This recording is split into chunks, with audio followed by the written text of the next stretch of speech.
Alors aujourd'hui, on va parler de Torah et psychologie, d'accord? Qu'est-ce qu'il pourrait y avoir comme lien entre ces deux domaines? Alors pourquoi c'est important d'en parler?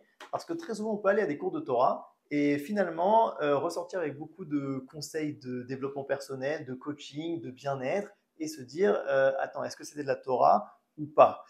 Ça peut même être inversement, c'est-à-dire on peut même parfois rencontrer des psychologues, en tout cas en Israël, et qui vont faire des liens en fait entre leur métier de soigner l'être, d'accord, et la Torah. Et donc on se dit, d'accord, mais c'est quoi le lien entre ces deux domaines?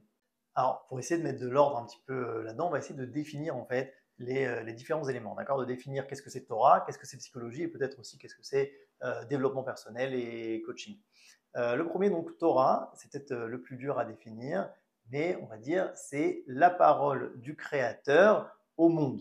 Ok, on dit dans nos sources que Dieu a regardé la Torah pour créer le monde. Finalement, quand on est face au monde, on est un petit peu face à une grande énigme. D'accord? C'est-à-dire, si on prend un exemple, c'est comme si on regardait un tableau hyper joli, très intéressant. On sent qu'il y a beaucoup de nuances ici et là, mais on ne sait pas forcément ce qu'il veut dire. D'accord? Et imaginez qu'on ait une discussion avec le peintre, et puis qu'il nous explique en fait qu'il a voulu ici exprimer telle chose et ici exprimer. Alors on regarde le tableau de manière très différente. D'accord? Donc c'est un peu pareil. C'est-à-dire que la Torah, c'est l'âme du monde, l'explication de ce monde-là qui est une énigme pour nous à plein de niveaux, hein. Et au niveau physique, on n'a pas du tout fini de tout découvrir, ce qu'on avait à découvrir, et encore plus au niveau de ce qui est vrai, de ce qui est faux, d'accord, des valeurs, de la morale, de ce qui est bon, de ce qui n'est pas bon, d'accord. Donc la Torah finalement va nous guider, d'accord. La Torah, on la compare à une lumière, elle va nous guider dans ce monde-là qui est pas forcément clair. Donc cette parole, c'est clairement un mouvement du haut vers le bas, d'accord. La Torah va nous révéler quelles sont les valeurs, qu'est-ce qui est le vrai. Mais, alors, petite parenthèse, de manière pas totalement dogmatique, d'accord? Parce qu'on laisse énormément, finalement, de place à l'homme dans le monde de la Torah, dans l'étude de la Torah, d'accord? Il y a un midrash très intéressant qui dit que Dieu, finalement, a envoyé la vérité sur terre, mais qu'elle va pousser depuis la terre. Donc oui, il y a un mouvement du haut vers le bas, clairement, il y a une révélation, d'accord, du créateur du monde qui nous dévoile ses valeurs et donc le vrai absolu. Mais ce vrai-là, ces valeurs-là vont devoir être développées par nous dans l'étude. D'accord? Par exemple, il va nous dire il ne faut pas tuer. Très bien. Mais d'un autre côté, on va nous dire oui, mais il faut faire la guerre. Alors, on va devoir finalement se casser la tête et voir comment est-ce que chaque valeur s'applique dans tel et tel cas. Donc, d'un côté, c'est un mouvement du haut vers le bas, mais d'un côté, dans l'étude, on va développer cette vérité révélée, si vous voulez. Bon, c'était vraiment sur un pied, il y a encore beaucoup de choses à dire là-dessus, mais en tout cas, voilà, en ce qui nous concerne, c'est un mouvement du haut vers le bas. Et donc la psychologie maintenant, eh ben, c'est exactement l'inverse en fait. C'est un mouvement du bas vers le haut, comme toutes les sciences, d'accord? Toutes les sciences partent finalement de l'observation du réel, puis elles essayent d'arriver jusqu'à la théorie, d'accord? Pour mieux comprendre le réel et essayer aussi de l'améliorer. Donc, c'est ce que fait la psychologie, c'est ce qu'elle essaye de faire. Et c'est quoi en fait son sujet de, de recherche? C'est l'être humain, d'accord? Le comportement humain, si vous voulez. Là, ce qu'on peut dire aussi, c'est que la psychologie n'est pas une science exacte, d'accord? C'est-à-dire que ça va laisser énormément de place à l'interprétation, à la spéculation, d'accord? C'est une énorme énigme, beaucoup plus par exemple que dans les sciences exactes, dans la médecine, où ce sera beaucoup plus facile. On peut faire une radio de tel et tel membre, on a des microscopes, on peut essayer de voir, ça sera difficile, ça prendra des années, on va essayer de comprendre, mais en tout cas, on aura beaucoup plus de matière pour, euh, pour développer ça et pour approfondir. Dans la psychologie, on n'a pas réussi à faire une radio du psychisme, d'accord, de voir qu'est-ce que l'être humain, la partie en fait qu'on ne voit pas de l'être humain, personne n'a réussi à l'appréhender. Et donc en fait, on va faire beaucoup d'expériences sur le comportement humain. Et puis, en fonction des résultats de ces expériences, alors on va interpréter, on va dire, voilà, ça se passe de telle et telle manière, mais il y aura un monde d'interprétation, en fait, entre les résultats de l'expérience et la théorie qui va venir après.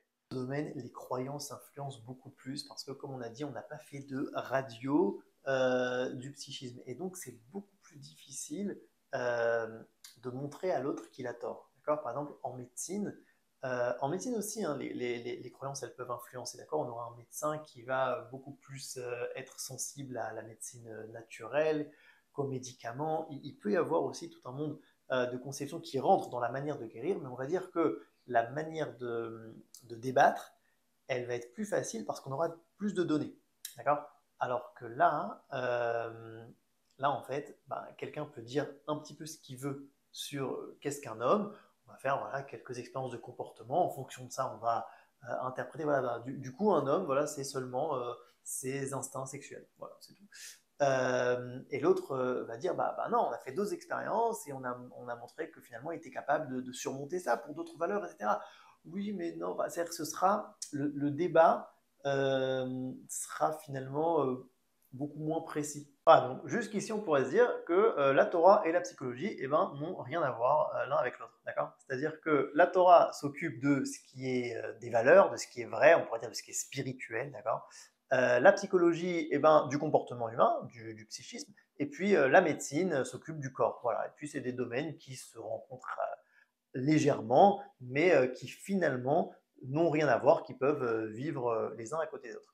Ben, c'est pas aussi simple que ça en fait, parce que la Torah, en plus de nous proposer un monde de valeurs, elle exige aussi de nous qu'on vive ces valeurs, okay, qu'elles habitent en nous, dans nos pensées, dans notre psychisme, dans notre comportement, dans nos sentiments. D'accord. Et donc en fait, il va falloir faire tout un travail, qui est un énorme travail finalement, de faire descendre un monde de valeurs qui est intellectuel, théorique, dans un monde vécu, d'accord, dans ce qu'on appelle en hébreu le nefesh, d'accord. Et tout ce monde-là va être le monde du tikkun amidot ou le monde du moussar, d'accord. Dans la Torah est extrêmement large, il y a presque une infinité de livres, mais on peut essayer de résumer avec trois domaines, d'accord. On a le domaine qu'on va appeler le domaine de la pensée juive, certains l'appellent le domaine de la Emouna, d'accord. C'est encore une fois d'essayer d'étudier qu'est-ce qui est vrai, qu'est-ce qui est faux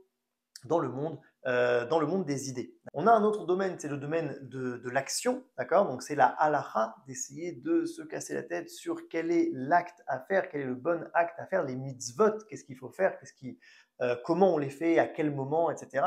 C'est énorme, il y a tout un monde, ok, là, une très grande partie de la Gemara s'occupe de ça. Et puis on a le domaine du moussar, d'accord. Le domaine du moussar, c'est comment se comporter, des conseils de vie pour bien vivre en fait cette parole, pas seulement dans les idées, pas seulement dans les actes, mais dans mon vécu réellement, dans mon psychisme, dans mes pensées et dans mes sentiments, etc. Alors bien sûr, c'est entremêlé, d'accord. On n'a pas seulement, pratiquement pas seulement des livres de ci et seulement des livres de ça, d'accord.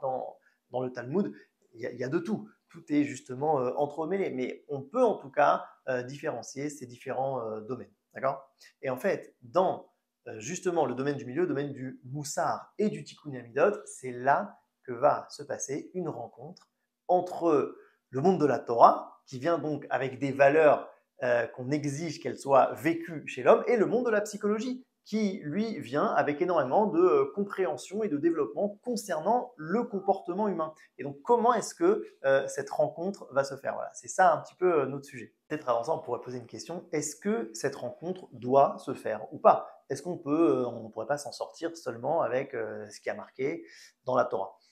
A priori, oui.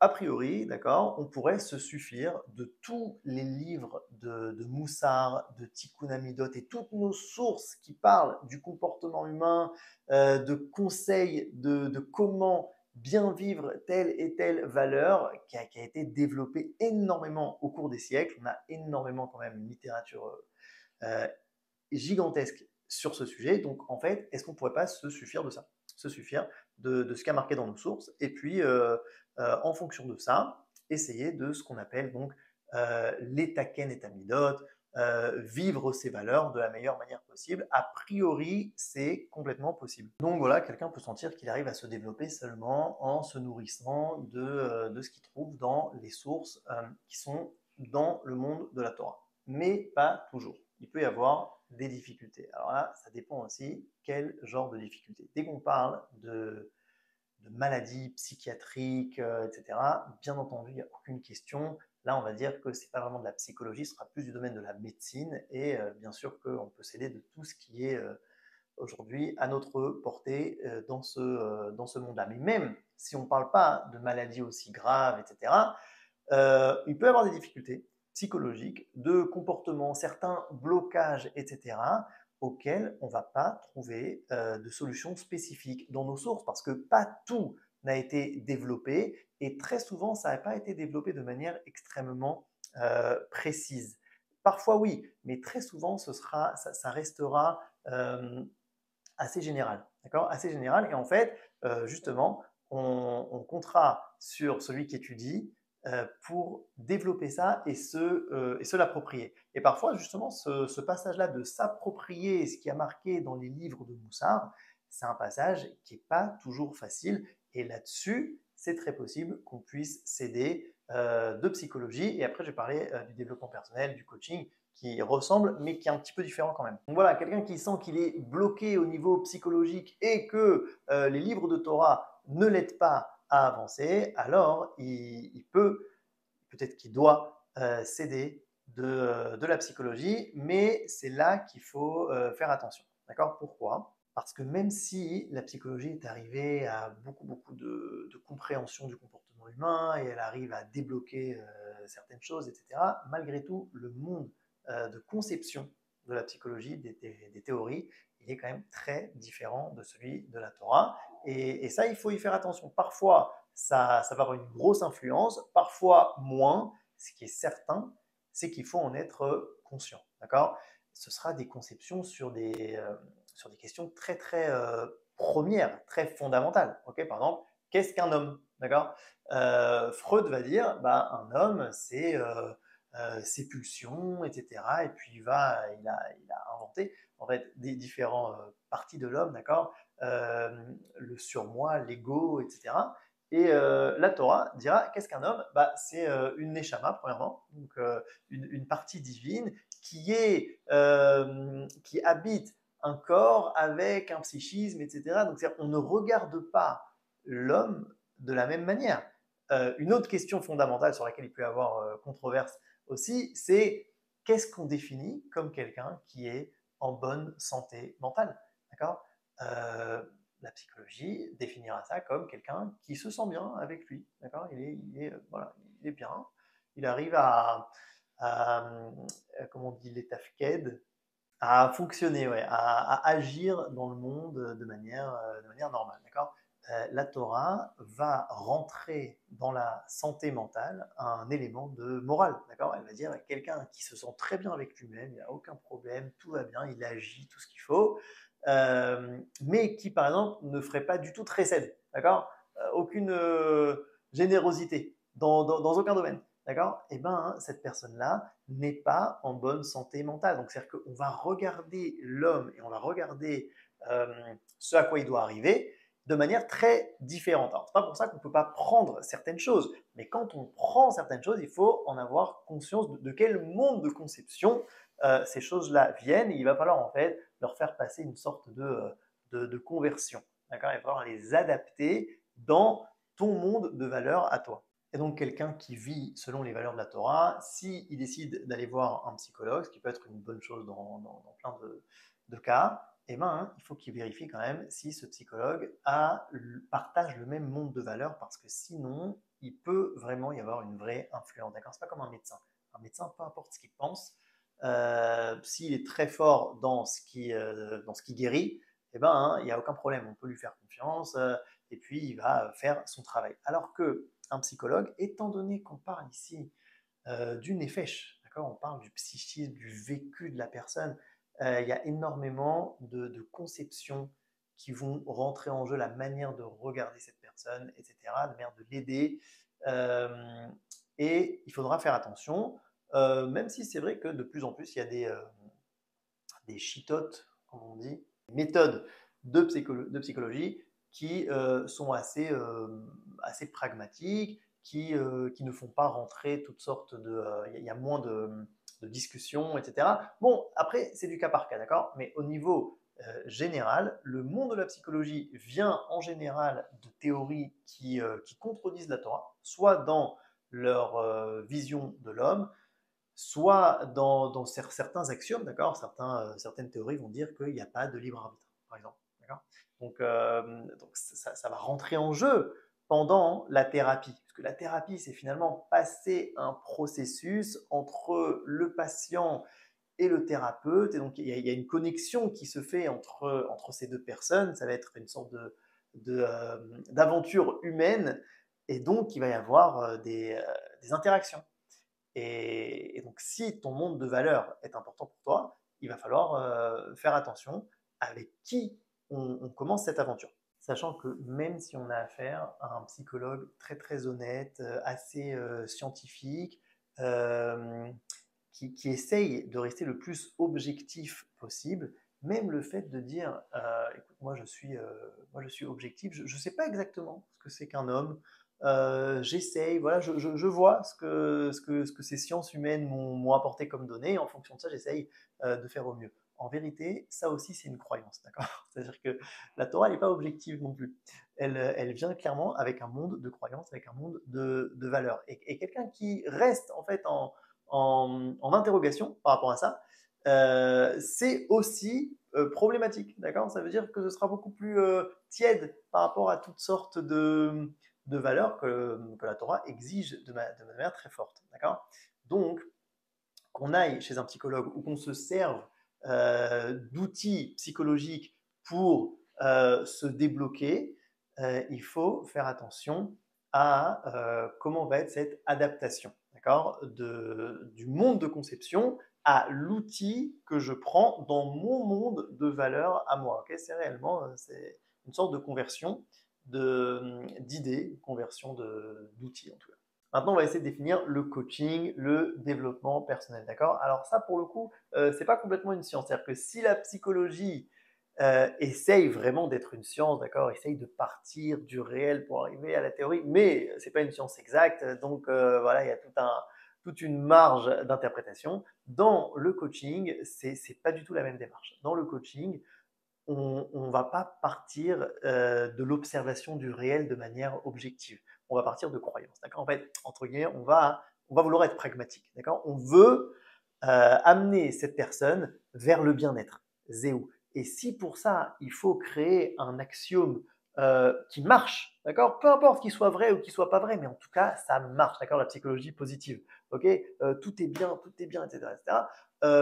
Je suis pas en train de débattre au niveau de philosophiquement, est-ce que tout est bien ou pas? Mais en tout cas, cette croyance-là, elle marche, elle aide la personne. Et ça, pour le coup, oui, je peux le mesurer. Oui, on peut faire des expériences, donc a priori scientifiques, mais qui partent déjà, qui ne vont pas rechercher la théorie, qui vont d'abord mettre une théorie et ensuite prouver ou voir en tout cas comment est-ce qu'elle elle se vérifie le mieux possible. Donc attention, la Torah aussi, elle va avoir des axiomes, d'accord? Elle va dire que oui, tout est pour le bien, etc.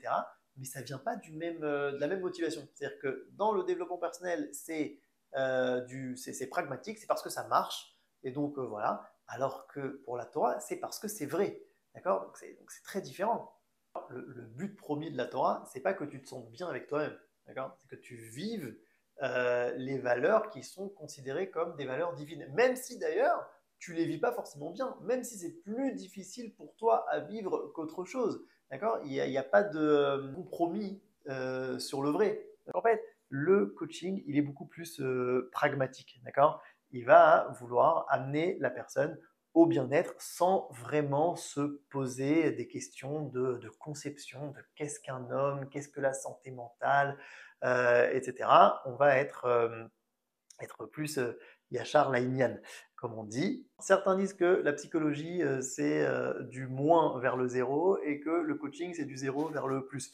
C'est-à-dire que la psychologie règle des problèmes et le coaching, le développement personnel, va améliorer en fait une situation qui est déjà bien, qui fonctionne, mais qui ne fonctionne pas assez bien, qui ne fonctionne pas au top, qui pourrait fonctionner encore mieux. Je ne sais pas si c'est complètement vrai. Je ne sais pas si c'est complètement vrai, parce que le développement personnel, c'est un, un domaine qui est très large et qui peut aussi, je pense, enlever certains blocages. Donc, et pareil, inversement, la psychologie, quelqu'un qui va quand même bien, mais qui va chez un psychologue, ça peut l'aider à aller encore mieux. Donc, je sais pas si c'est complètement vrai, mais c'est possible que dans la démarche, il y a de ça. D'accord? Dans la démarche, le psychologue, il est censé recevoir quelqu'un qui a un problème. Celui qui s'occupe de développement personnel aussi, mais ce ne sera pas des problèmes trop lourds. Ce sera quelqu'un qui ne se développe pas à 100%. Ce sera ça son problème. Donc ça va quand même. Donc c'est encore une autre différence. Et donc le développement personnel va au fil des années développer toutes sortes de techniques pour améliorer par exemple la confiance en soi, la productivité, la motivation, etc. D'accord? Et oui, il va parfois se baser sur des recherches scientifiques, mais ce n'est pas une démarche scientifique. C'est-à-dire qu'on part vraiment de plein d'axiomes, de plein de thèses comme ça. On arrive à des outils, on voit que ça aide les gens, et puis on voit que certains travaux psychologiques finalement vont dans ce sens-là, donc on peut se baser dessus. Mais on va dire que la démarche est beaucoup moins une démarche psychologique que scientifique, pardon, que dans la psychologie. Et donc là aussi, quelqu'un qui veut s'améliorer selon son monde de valeurs, encore une fois, d'accord, quelqu'un qui croit dans la Torah, qui veut vivre les valeurs de la Torah encore mieux, etc., et qui voit dans le monde du développement personnel et du coaching toutes sortes de méthodes qui vont l'aider. Alors peut-être qu'il doit aussi prendre des outils et les adapter à son monde de valeurs. Là aussi, c'est possible qu'il faille quand même faire un petit peu attention quand même à, à d'où ça vient et qu'est-ce qu'on prend, qu'est-ce qu'on prend pas, etc. Mais on va dire c'est un peu moins problématique que dans la psychologie parce que là-bas il y a des conceptions. Ici il y a un petit peu moins de conceptions, elles sont un peu plus parvées, c'est un petit peu chacun son monde de valeurs. Nous on vient juste vous aider à avoir plus de bien-être. Donc on va dire c'est déjà plus facile de faire ce passage-là que dans la psychologie. Un truc important à dire aussi, c'est que on parle d'un domaine qui est du rôle, d'accord, du profane, donc du parvé. Okay, on peut prendre ces méthodes dans le bien comme dans le mal. Okay, il y a eu des dérives, c'est certain, d'accord. Il y a eu des gens qui ont eu une compréhension du comportement humain très très fine et qui ont développé des méthodes, mais finalement c'était pour de la manipulation, pour des dérives sectaires, etc. etc. Ça existe aussi. D'accord. Donc il faut clairement faire la différence entre l'outil lui-même que je vais prendre dans mon monde à moi. Donc même dans ce monde-là, en fait, il faut faire la différence entre l'outil lui-même et on va dire le monde de croyance, le monde de conception auquel il appartient. Euh, Là-dessus aussi, il faudra être un peu vigilant. Maintenant, en vérité, de plus en plus, et c'est très bien, les gens sont de plus en plus conscients d'eux-mêmes, d'accord. Ils sont beaucoup plus sensibles à ce qui se passe en eux. Et donc, du coup, bah, leur exigence de développement est beaucoup plus grande. C'est lié à la Géoula, mais c'est pas d'autre sujet maintenant. Et donc, en fait, si on veut aider des gens, d'accord, qu'on voit que ils veulent se développer, nous-mêmes, d'accord, même si on veut aider d'autres gens, et qu'on voit qui sont bloqués quelque part, qui veulent se développer, etc., mais que ça avance pas aussi vite que prévu et qui ne trouvent pas forcément de réponse dans la Torah. Comment est-ce qu'on fait? Ou pire, hein, si on voit des gens qui souffrent réellement au niveau psychologique, et qu'on ne trouve pas, on va dire, de solution directe, de moyens thérapeutiques dans la Torah. Parce que c'est peut-être ça la différence, c'est que la Torah n'a pas forcément développé des méthodes thérapeutiques réelles. D'accord. Avec vraiment, voilà, on commence par ça, puis on fait ça, il faut agir de telle manière. D'accord. Ça reste très, très, très général. C'est pour quelqu'un qui arrive à s'en sortir tout seul, on lui donne de très, très bons conseils, plus ou moins développés, et en fonction de ça, il les adapte, il avance, etc. Mais quand il y a des difficultés un peu plus grandes, on n'a pas, a priori, dans la Torah, de thérapie bien ficelée, clairement méthodique pour aider les gens. Et donc, c'est très important d'aider les gens. D'accord. Et il y a beaucoup, beaucoup de gens qui ont besoin, peut-être de plus en plus. Et donc, comment on fait? Comment on fait? Donc ça, c'est ce qui m'est arrivé il y a quelques années. Il y a quelques années, j'ai voulu justement rentrer dans ce domaine-là pour soulager certaines personnes. Et donc comment tu fais? Tu as tout un monde de Torah, et puis on a plein d'outils comme ça de psychologie, de coaching. Comment est-ce que on adapte ça pour aider ces personnes sans, on va dire, abîmer, tu vois, sans réduire, sans perdre mon monde de valeur, d'accord? Juste prendre ce qui se mange et rejeter ce qui se mange pas. Et je pense que quand en fait ton monde de valeur il est assez clair, alors tu peux voir assez facilement, tu peux identifier où va être le problème et dans tel et tel outil prendre seulement ce qui est positif, seulement ce qui va te servir. Parfois, il faut du temps, parfois, on ne sait pas trop, parfois, il faut prendre conseil, il faut essayer, voir, rester vigilant, mais en tout cas, c'est possible. Et une fois qu'on a fait ça, c'est possible qu'il y ait beaucoup de liens qui se créent en fait entre le monde de la Torah duquel tu viens et tous ces outils de coaching qui viennent en fait du monde humain, d'une réflexion humaine, de l'extérieur de Am Israël. D'ailleurs, il a marqué Chorma Bagoim Ta'amin, c'est-à-dire que on peut prendre la sagesse des non-juifs, ce qu'on doit aussi. Et donc, une fois en fait que ton monde à toi est assez clair et que tu comprends cette sagesse-là qui vient d'Egoïm et que tu es de l'adapter, il peut se créer des liens et en fait on se dit ah mais en fait finalement c'est ça fait référence dans la Torah à telle et telle chose. Okay, je vous donne un exemple. Par exemple, dans le monde du coaching, il y a un outil comme ça qui est très connu, c'est euh, l'exercice du rêve. D'accord. Si tu avais encore 150 ans à vivre en bonne santé, etc., qu'est-ce que tu ferais de ta vie? Et on veut que la personne rêve en fait. On veut vraiment qu'elle sorte des limites qu'on lui a imposées pour se connecter à une volonté qui est justement sans limite pour voir qu'est-ce qu'il veut vraiment. Qu'est-ce qu'il veut vraiment, c'est quoi son rêve, d'accord? Quelqu'un qui rêve, c'est quelqu'un qui est en bonne santé, d'accord? C'est important d'avoir des rêves. Très bien. Et une fois qu'on fait cet exercice-là beaucoup, à un moment, on peut se dire, attends, mais est-ce que ce ne serait pas un petit peu aussi ce qu'il y a dans l'idée du Shabbat, d'accord? C'est-à-dire que toute la semaine, finalement, on essaye de réaliser des choses dans un monde qui est comme ça le monde de l'action, donc on va le monde des limites, d'accord? On va réaliser quelque chose dans des limites. Et puis le Shabbat, on va nous dire arrête d'agir.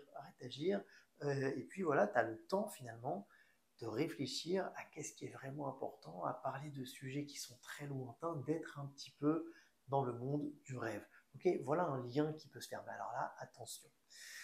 Ce lien, il est très sympathique, il est possiblement vrai, etc. Mais de dire que et donc c'est pour ça qu'on fait Shabbat.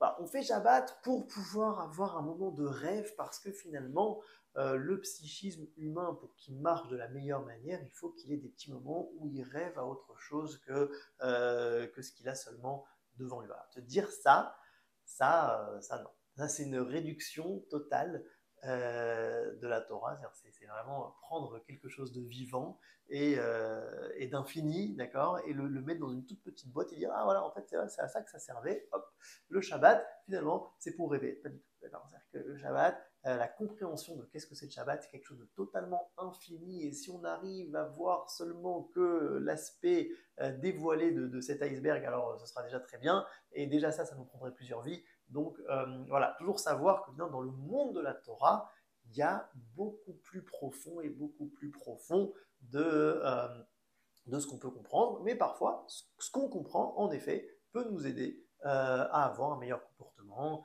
à mieux agir, etc. C'est vrai, mais il faut juste savoir que c'est pas tout. Voilà, c'est ça c'est très important. Parce que certains pourraient dire euh, pourquoi est-ce qu'on a besoin d'étudier la psychologie vu qu'il y a tout dans la Torah. D'accord. C'est une Mishnah dans Pirkei Avot que tout se trouve dans la Torah. Et là, il faut dire un truc très important. D'accord, peut-être que tout se trouve dans la Torah, c'est écrit. On a dit aussi au début que Dieu a regardé la Torah puis a créé le monde, très bien. Mais tout se trouve dans la Torah de manière extrêmement concentrée. D'accord. C'est-à-dire que c'est très caché. Si tu vas chez le médecin et tu lui dis voilà, où est-ce que tu as fait tes études, il dit ah non, moi j'ai pas étudié la médecine, je suis resté au collège toute ma vie, voilà, est-ce que tu veux que je te guérisse? C'est c'est dangereux. Ça dépend. Si c'est quelqu'un de très spécial, ce serait peut-être possible. Mais a priori, non. A priori, tu vois, c'est comme quelqu'un, il te demande un fruit. et tu lui donnes une graine. Et tu dis non, mais il y a tout dans la graine. C'est bon, il y a tout, donc ça va. D'accord, donc pareil, c'est-à-dire qu'il y a les racines des choses desquelles, en effet, tout vient, tout est dans la graine, en effet. Mais on n'est pas tous au niveau de voir déjà le fruit qui est dans la graine. Et donc, quand on veut appréhender seulement tel domaine, eh ben, hein, il faut aller le chercher dans le monde du rôle et pas dans le monde de la Torah. Et une fois, en fait, qu'on est allé dans le monde du rôle, alors oui, une fois qu'on a le fruit dans la main et qu'on a la graine, alors là, il y a des liens qui peuvent se créer. Okay, c'est pareil dans le corps humain. Quelqu'un, il a mal à la main et on lui dit non, non, mais t'inquiète pas, tout vient du cœur. La vie vient du cœur. Donc en fait, viens, on approfondit un petit peu ce qu'il y a dans le cœur et puis la main se guérira. Ça marche pas toujours, d'accord. Parfois, il faut des professionnels de la main, d'accord. Mais c'est vrai qu'il ne faut pas oublier qu'il y a un cœur. En fait, quelque part, la psychologie, c'est un petit peu, elle veut comprendre la main, mais finalement, le cœur, etc., elle s'en occupe pas tellement. Et ça, c'est problématique, d'accord. De quoi je parle? Je parle de, elle veut comprendre le comportement humain, mais elle ne va pas prendre en compte que l'homme qu'elle a devant elle, c'est quelqu'un qui a une neshama, qui a une âme, qui a une partie cachée qui est mais immense et qui est idéale. Tout ça, elle ne va pas le prendre en compte. Donc c'est quelqu'un qui va seulement scruter la main et qui va même pas savoir qu'il y a un cœur. Donc oui, bien sûr que c'est problématique, mais quelqu'un qui sait qu'il y a un cœur, il est que dans le cœur, il va pas forcément savoir toujours non plus guérir la main. D'accord? Donc, il faut savoir qu'il y a un cœur, que tout vient du cœur, très bien, mais prendre les professionnels de la main pour essayer de la guérir. Vous avez compris ou pas? D'accord? La main, c'est le nefesh, d'accord? C'est le nefesh, le comportement, le psychisme. Et donc, un thérapeute yir et shamaim, ok, qu'est-ce qu'il va faire? Eh bien, il va, à partir de son monde de valeurs à lui, prendre tout ce qu'il peut prendre dans le monde du rôle et se créer, en fait, une approche, une méthode qui lui convient, qui à la fois aide les gens, puisque ça a été, on va dire, prouvé, en tout cas, on voit que ça marche dans tel et tel domaine, mais en étant dans le bon cadre. En fait, c'est ça qui va changer. C'est quoi son cadre d'évolution? D'accord? Dans quel cadre? Est-ce que je suis dans un cadre où la personne que j'ai devant moi a une neshama et les bonnes midotes sont une santé mentale, etc., etc. Ça va être mon cadre. Et en fonction de ce cadre-là, je vais essayer de l'aider, de la soulager avec toutes sortes d'outils que j'ai et qui viennent en général du monde du rôle. Mais le cadre est différent. C'est surtout ça qui change.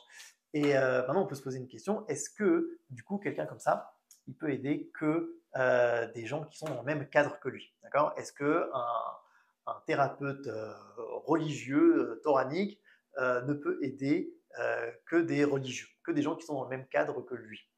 Eh ben, je ne crois pas. Parce qu'il faut bien sûr que le patient ne soit pas dérangé, on va dire, par le cadre de valeur du thérapeute, mais ce n'est pas obligé qu'il partage tout. D'accord? Il est venu pour un problème spécifique. Il est venu parce qu'il a trop de stress. D'accord? Et il ne partage pas forcément les croyances de la Torah. Mais s'il n'est pas, on va dire, totalement contre les croyances de la Torah, il veut juste régler son problème, c'est tout ce qu'il veut.